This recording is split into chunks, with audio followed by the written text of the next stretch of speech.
అలాగే నా పేరు మైత్రి పాకటమై చాలా ప్రకారం మన ఛానల్ సబ్స్క్రైబ్ చేసుకోకపోతే ఇప్పుడే సబ్స్క్రైబ్ చేసుకోండి. పక్కనే ఉన్న బెల్ ఐకాన్ క్లిక్ చేసి ఆన్లో పెట్టుకోండి. నా ఫర్దర్స్ మిస్ అవ్వకుండా చూడొచ్చు. చాలా మంది చూస్తున్నారు కానీ సబ్స్క్రైబ్ చేసుకోవట్లా. So please try to subscribe and click the bell icon also. So మనకందరికీ తెలిసిందే తునిలో ఆ జాహ్నవి పాప మిస్ అయిపోయి సుమారుగా ఇవాళకి ఒక 10 రోజులు దాటిపోయింది. అయినా కూడా ఆ పాప యొక్క ఆచూకీ అయితే దొరకలేదు.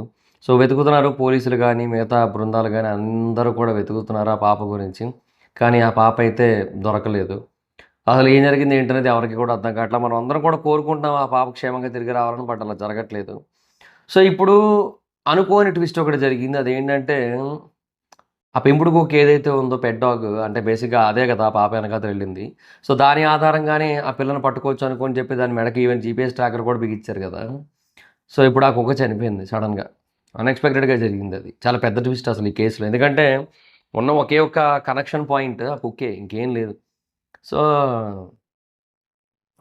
ఇంకా ఆ కుక్క కూడా ఇప్పుడు చనిపోయింది. ఇంక అందువల్ల అసలు పట్టుకోవడం ఇంకా కష్టం అసలు. మోస్ట్‌లీ ఇంపాసిబుల్ అసలు పట్టుకోవడం ఆ పాపని. సో అసలు ఏం జరిగింది ఏంటనేది కొంచెం డీటెయిల్‌గా అర్థం చేసుకోవడానికి ట్రై చేద్దాం. అంటే ఆ డాగ్ ఎందుకు చనిపోయింది? అండ్ దాని వెనక ఏమైనా మిస్టరీ ఉందా? ఏమైనా కారణాలున్నాయా? ఊర్లో ప్రజలు కొంతమంది భయపడుతున్నారు ఆ కుక్క చనిపోయిన తీరు చూసి. ఎందుకలా భయపడుతున్నారు? అండ్ వాళ్ళ ఇంటిది ఒక డ్రోన్ విజువల్ చూశాను నేను. ఆ పాప ఏదైతే తప్పిపోయిందో వాళ్ళ ఇంటిది ఒక డ్రోన్ విజువల్ చూశాను. ఇన్‌స్టాగ్రామ్‌లో చూశాను నేను. సో ఆ డ్రోన్ విజువల్‌లో నాకు కనబడిన డీటెయిల్స్ మీకు కళ్ళకు కట్టినట్టు చెప్తా. సో దాన్ని బట్టి మీకు కూడా కొంచెం క్లారిటీ వస్తది. సో అసలేం జరిగింది ఏంటని మాట్లాడుకుందాం. సో ఫస్ట్ ఆఫ్ ఆల్ ఆ డాగ్ ఎందుకు చనిపోయింది? అంటే ఫస్ట్ ఆఫ్ ఆల్ ఆ డాగే మనకి మెయిన్ క్లూ. ఆ డాగ్ ఆ పాపతో పాటు వెనకాతల వెళ్ళింది. 3 రోజుల తర్వాత మళ్ళీ వచ్చింది. మళ్ళీ అడవిలోకి తీసుకెళ్ళడానికి ట్రై చేసింది. అండ్ నాలుగో రోజు మళ్ళీ తిరిగొచ్చేసింది. అప్పటి నుంచి దాన్ని పోలీసులు కట్టేసి ఉంచారు. కట్టేసి దాని మెడకు ఓ ట్రాకర్ బిగించారు. సో ఇక్కడ నుంచి అసలు కథ మొదలైంది. బేసిక్‌గా అది బాగా పల్లెటూరులో పెరిగిన ఒక డాగ్. అంటే బాగా స్వేచ్ఛగా పెరిగిన ఒక కుక్క. సో ఆ విజువల్స్ చూసానని చెప్పాను కదా! Drone visuals. వీళ్ళ ఇంటి ముందు దారుంది. సేమ్ మనకి సీసీటీవీ ఫుటేజ్‌లో కనబడినట్టు. అండ్ మధ్యలో ఇంకోటేదో చిన్న బిల్డింగ్ లాంటిది కూడా ఒకటుంది. మరి దాంట్లో ఎవరైనా ఉంటున్నారో లేదో మనకు తెలీదు. ఆ తర్వాత బయటికెళ్ళడానికి దరిదాపుల్లో కూడా ఒక్క మనిషి అన్నోడు లేడు. మానవుడు లేడు. ఒక్క ఇల్లు లేదు. ఏదీ లేదు.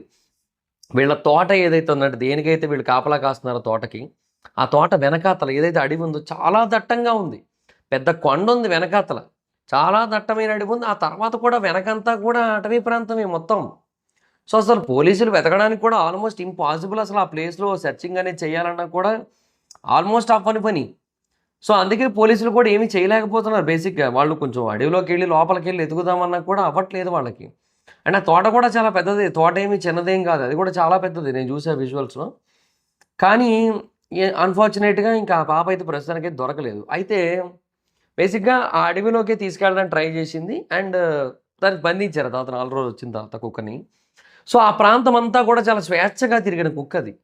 ఆ అడవిలో కావచ్చు, ఆ తోటలో కావచ్చు, మొత్తం వాటన్నిటిలోని కూడా చాలా అంటే చాలా స్వేచ్ఛగా సంచరించే డాగ్ అది. సో, దాన్ని సడెన్‌గా ఒక్కసారిగా బంధించేసరికి దానికేం అర్థం కాలేదు.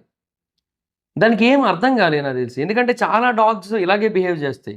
నాకు తెలిసిన వాళ్ళది కూడా ఒక పెట్ డాగ్ ఇలాగే జరిగింది. అంటే వాళ్ళు బేసిక్‌గా ఒక చిన్న కుక్క పిల్ల ఏదో తెచ్చుకున్నారు. కొద్ది రోజులు బానే ఉంది. కాకపోతే ఏంటంటే అది ఎక్కడికక్కడ టాయిలెట్‌లకెళ్ళేస్తోంది, బాత్రూమ్‌లకెళ్ళేస్తోందని చెప్పి వాళ్ళ ఇంట్లో అంటే అంత అలవాటు లేదు వాళ్ళకెవరికీ కూడా. సో, అందుకని ఏం చేశారంటే దాన్ని ఒక బోన్‌లో పెట్టారు. ఒక బోన్‌లో పెట్టి ఇంక అక్కడే టాయిలెట్‌లకి, అక్కడే బాత్రూమ్‌లకెళ్తది కదా! సరే పోన్లే ఇంకని చెప్పి దాన్ని అక్కడే బోన్‌లో బంధించి ఉంచితే అదొక రోజు రాత్రంతా అరిచి అరిచి ఉంది. అండ్ ఆ మరుసటి రోజు పొద్దున్న అది చచ్చిపోయిందది. అంటే మరుసటి రోజు పొద్దున్నంటే మరుసటి రోజు మధ్యాహ్నంకి ఎప్పుడుకో చచ్చిపోయిందంట. అంటే అరిచి, బోను కొరికేసి ఇదంతా కూడా చేసింది. సో, ఆ తర్వాత అది చచ్చిపోయిందది. So, this is very sad actually. కాకపోతే ఏంటంటే ఇప్పుడు ఈ డాగ్ విషయంలో కూడా మనం ఈ పాయింట్ కొంచెం కన్సిడర్ చేయాల్సుంది. ఎందుకంటే ఒకవేళ నిజంగానే ఆ డాగ్‌ని బంధించడం వల్లే ఇలా గనక జరిగినట్టయితే మనం కొంచెం ఆలోచించాలి. అసలు ఎందుకు అలా చేయడం వల్ల ఉపయోగం ఏముంది? కాకపోతే పాప ప్రాణం ఇంపార్టెంట్ కదా! అని చెప్పి చేశారు. ఆ ప్రాణం కంటే ఎక్కువైతే కాదు గానీ, but end of the day దాని కారణంగా ఏమి తెలియట్లేదు అన్నప్పుడైనా వదిలేసేయాలి యాక్చువల్లీ. ఇంకా ఒక 2 రోజులు చూసారు ఇంకేం తెలియట్లేదు అన్నప్పుడు వదిలేసేయాలి. దాన్ని బంధించి ఒక 4 రోజులు పైనే ఉంచారు. దానివల్ల అది తీసుకోలేకపోయింది. మెంటల్‌గా చాలా డిస్టర్బ్ అయింది నాకు తెలిసినంత వరకు. నేను అనుకోవడం అయితే ఆ పాప చాలా గట్టిగా డిస్టర్బ్ అయింది అని అనుకుంటున్నాను నేనైతే. సో, ఆ డిస్టర్బ్ అవ్వడం వల్ల ఇదంతా కూడా జరిగింది. అండ్ మెయిన్ ఇంకొకటి అది డిస్టర్బ్ అవ్వడానికి ఇంకొక రీజన్ కూడా ఉంది. దాన్ని ఒక పక్క బంధించారు. ఇంకో పక్క ఒక ట్రాకర్ బిగించారు దానికి. ట్రాకర్‌లో రేడియేషన్ ఉంటది. బేసిక్‌గా కుక్కలకి చాలామంది ఈ ఎయిర్ ట్యాగ్‌లు, యాపిల్ ఎయిర్ ట్యాగ్‌లు ఇలాంటివి కూడా పెడుతుంటారు. అంటే ఒకవేళ తప్పిపోతే దొరుకుతాయిలే అని చెప్పి. కానీ అలా పెట్టడం వల్ల ఏంటంటే వాటి నుంచి కొంత రేడియేషన్ బయటకొస్తుంటది. అది డాగ్స్‌కి ఎఫెక్ట్ చేస్తది. ఎక్కువ ఎఫెక్ట్ చేస్తది. మనుషులకి అంత ఎఫెక్ట్ చేయకపోవచ్చు గానీ, బట్ డాగ్స్‌కి ఎక్కువ ఎఫెక్ట్ అవుతది. మనుషులకేంటంటే హెడేక్, సీజర్స్ ఇట్లాంటివి వస్తాయి తప్పిస్తే టూ మచ్ సివియర్ ఎఫెక్ట్ ఉండదు. బట్ డాగ్స్‌కి అలా కాదు. టూ మచ్ సివియర్ ఎఫెక్ట్ ఉంటది. సో, ఆ సివియర్ ఎఫెక్ట్‌ని కొన్ని డాగ్స్ తీసుకోగలుగుతాయి. కొన్ని డాగ్స్ తీసుకోలేవు. అండ్ ఈ డాగ్ కూడా నాకు తెలిసి తీసుకోలేకపోయింది. ఎందుకంటే పల్లెటూరులో పచ్చడి చెట్ల మధ్య స్వేచ్ఛగా తిరుగుతూ ఉండే ఒక కుక్కకి సడెన్‌గా రేడియేషన్ తీసుకొచ్చి తగిలిచ్చి, సడెన్‌గా బంధించేసి పెట్టేస్తే అది అలాగే బిహేవ్ చేసి అరిచి అరిచి ఉండి అండ్ ఒక విజువల్ ఏదో చూసాను నేను ఆ కుక్కది. చాలా చాలా గట్టిగా నోరు ఇట్లా ఓపెన్ చేసేసి గట్టిగా అరుస్తోందనమాట. సో, చాలా డిఫరెంట్‌గా అంటే కొంచెం భయంకరంగానే ఉంది ఆ విజువల్ చూడటానికి. సో, చాలామంది ఊరి ప్రజలు చూసారు. చూసి వాళ్ళేం భయపడుతున్నారంటే, ఈ కుక్క అడవిలోకెళ్ళొచ్చింది గదా! అక్కడేమైనా క్షుద్ర పూజలు లాంటివేమైనా జరుగుతున్నాయా? ఏదైనా మంత్రశక్తులతో మనుషుల్ని బంధించడం, లేదంటే మనుషుల్ని చంపడం, లేదంటే ఈ జంతువుల్ని కూడా హాని జేయడం ఇట్లాంటివేమైనా జరుగుతున్నాయా? సో, ఈ కుక్క ఆ పిల్ల అక్కడి వరకు వెళ్ళిపోయారా? అలా వెళ్ళిపోవడం వల్ల మంత్రశక్తుల తాలూకు ఎఫెక్ట్ వల్లే ఇప్పుడు ఈ కుక్క ఇలా బిహేవ్ చేసి చచ్చిపోయిందా అని చెప్పి అనుకుంటున్నారు గానీ, బట్ నాకు తెలిసినంత వరకైతే అది నిజం కాదు. సో, దాన్ని అట్లా బంధించడం బాగా స్వేచ్ఛగా బతికిన ఒక కుక్కని తీసుకొనొచ్చి సడెన్‌గా బంధిస్తే అలాగే ఉంటది. ఈవెన్ మనిషికైనా అంతే. బాగా స్వేచ్ఛగా తిరిగిన ఒక మనిషిని తీసుకొనొచ్చి 4 గోడల మధ్య బంధించేస్తే ఆ మనిషి ఒక వారం రోజుల్లో పిచ్చోడైపోతాడు. సో, అలాంటివుంటాయి. అండ్ అది కుక్క విషయంలో కూడా జరిగింది. అండ్ ఆ రేడియేషన్ కూడా కొద్దో గొప్పో ఎఫెక్ట్ చేసిందని నేనైతే చాలా గట్టిగా నమ్ముతున్నా. సో, ఆ రేడియేషన్ ఎఫెక్ట్ కూడా కలిపి ఇప్పుడు ఆ డాగ్‌నైతే చంపేసింది. సో, ఇప్పుడు బేసిక్‌గా డాగ్ కూడా చనిపోయింది. ఇప్పుడు పోలీసులు కొన్న ఏకైక లీడ్ అదొక్కటే. అండ్ వాళ్ళు వెతకాల్సిన ప్రాంతం ఎంతో నేను చూసాను. మైండ్ పోయింది నాకు. సో, ఇది వీళ్ళ ఇల్లు ఫేసింగ్ రోడ్ ఇటుంది. ఈ మధ్యలో ఇంకొక ఇల్లుంది. అంటే వీళ్ళ ఫేసింగ్ ఇటుంది గదా! ఈ రోడ్‌లోనే ఎళ్తున్న బయటికెళ్ళే లోపు దారిలో ఇక్కడ ఒక చిన్న ఇల్లుంది. అండ్ చుట్టూ మొత్తం తోట. ఆ తోట చుట్టూ మొత్తం అడవి, కొండ. ఆ వెనక ఇంకో పెద్ద కొండ. మొత్తం కొండే. ఎటు చూసినా కూడా జంతువులు బోలెడు సంచరించడానికి పుష్కలంగా అవకాశాలున్నాయక్కడ. కేవలం అడవి పందులే అంటున్నారు గానీ, నిజంగా చెప్తున్నా ఆ ఏరియాలో చాలా జంతువులు తిరగడానికి అవకాశం ఉంది. చాలా. 1, 2 కాదు. So, I'm very much clear నాకోటైతే అర్థమైంది. అదేంటంటే డెఫినెట్‌గా ఆ పాప అయితే అడవిలోకెళ్ళిపోయింది. అండ్ ఆ పాప మళ్ళీ తిరిగొచ్చే అవకాశాలు లేవు. అండ్ ఈ గ్యాప్‌లో కొన్ని రూమర్స్ కూడా స్ప్రెడ్ అవుతున్నాయి. పోలీసులు కూడా అదే అడుగుతున్నారు. ఆ రూమర్స్ ఎక్కువ స్ప్రెడ్ చేయొద్దని చెప్పి. అక్కడెక్కడో చూసామని ఒకరు, ఇంకెక్కడో చూసామని ఇంకొకరు, 320 కిలోమీటర్ల దూరంలో ఉందని చెప్పి ఒక జ్యోతిష్యుడు, ఈరోజు మధ్యాహ్నం కల్లా దొరికేస్తారు ఇంకో జ్యోతిష్యుడు. ఇట్లాంటివన్నీ కూడా చెప్పి మిస్‌లీడ్ చేస్తున్నారు కొంచెం పీపుల్‌ని. అండ్ పోలీసులు కూడా మిస్‌లీడ్ చేస్తున్నట్టే ఉంది. సో, అలా చేయకండి అని చెప్పి ఆ లోకల్ సీఐ గారైతే చెప్పారనమాట మీడియాతో మాట్లాడుతూ. సో, ఇవన్నీ కూడా ఉన్నాయి. But end of the day ఆహ్, ఆ కుక్క అయితే చనిపోయింది. అండ్ అది కూడా మన వల్లే. బట్ ఒకటి ఆ పాప దొరుకుతదేమో అని అలా చేశారు. అది తప్పైతే కాదు నన్నడిగితే. పాప దొరుకుతదని చేశారు. అలా జరుగుతదని వాళ్ళకి తెలీదు.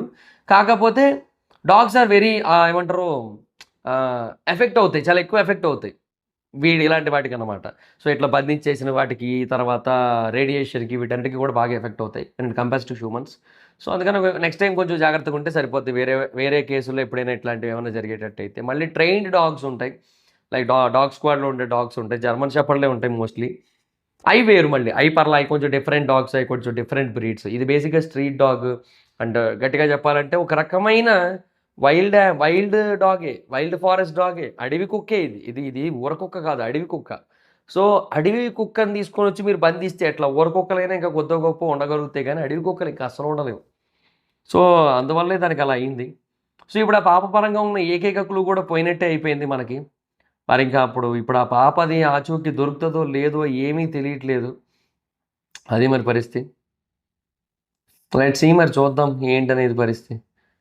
సో, అది గైస్ సిట్యుయేషన్. సో, ఏమో నాకైతే నా ఆశలైతే తగ్గిపోయినియి. నమ్మకం అయితే తగ్గిపోయింది. ఆ పాప కనపడతది, దొరుకుతది అని చెప్పి ఆశ అయితే తగ్గిపోయింది.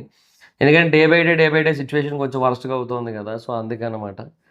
సో, లెట్స్ సీ మరి చూద్దాం ఏంటనేది. So, that's guys this the video. మీ అభిప్రాయం ఏంటి? ఆ పాప ఎప్పటికైనా దొరుకుతదనుకుంటున్నారా? అంటే అసలు ఈ డాగ్ కూడా చనిపోవడం వెనక రీజన్ నేను చెప్పిన ఈ 2 రీజన్స్ అనుకుంటారా? ఇంకేమైనా రీజన్ ఉందనుకుంటున్నారా? ఏంటి ఆ ఊర్లో వాళ్ళు ఏదైతే నమ్ముతున్నారో అదే నిజం అనుకుంటున్నారా? అంటే లైక్ ఏదైనా క్షుద్ర పూజలు లాంటివేమైనా జరిగాయా అడవిలోకెళ్ళిన తర్వాత? ఇట్లాంటివేమన్నా నమ్ముతున్నారా? మీ అభిప్రాయం ఏంటి? మీ ఒపీనియన్ ఏంటి అసలనేది కింద కామెంట్ సెక్షన్‌లో చెప్పండి. ఈ వీడియో గనక మీకు నచ్చినట్టయితే లైక్ చేసి, ఈ వీడియోని షేర్ చేయడానికి ట్రై చేయండి. మీ సోషల్ మీడియా ప్లాట్‌ఫామ్స్‌లో like Facebook, WhatsApp, Twitter, Insta వీటన్నిటిలోని షేర్ చేయండి. అలా షేర్ చేస్తేనే ఈ వీడియో గురించి, ఛానల్ గురించి ఎక్కువ మందికి రీచ్ అవుతది. సో అటు అంటే షేర్ చేయండి తప్పకుండా. సో ఇప్పటివరకు ఎవరైనా మన ఛానెల్ సబ్స్క్రైబ్ చేసుకోకపోతే ఇప్పుడే సబ్స్క్రైబ్ చేసుకొని పక్కనే ఉన్న బెల్ ఐకాన్ క్లిక్ చేసి ఆల్‌లో పెట్టుకోండి. నా ఫర్దర్స్ మిస్ అవ్వకుండా చూడొచ్చు. చాలా మంది చూస్తున్నారు కానీ సబ్స్క్రైబ్ చేసుకోవట్లే. So please try to subscribe and click the bell icon also. నా ఇన్‌స్టాగ్రామ్ ఐడీ ఎవరి స్మైతరం అక్కడ వచ్చి ఫాలో అవ్వచ్చు. Thank you so much guys. Bye. Next video. By.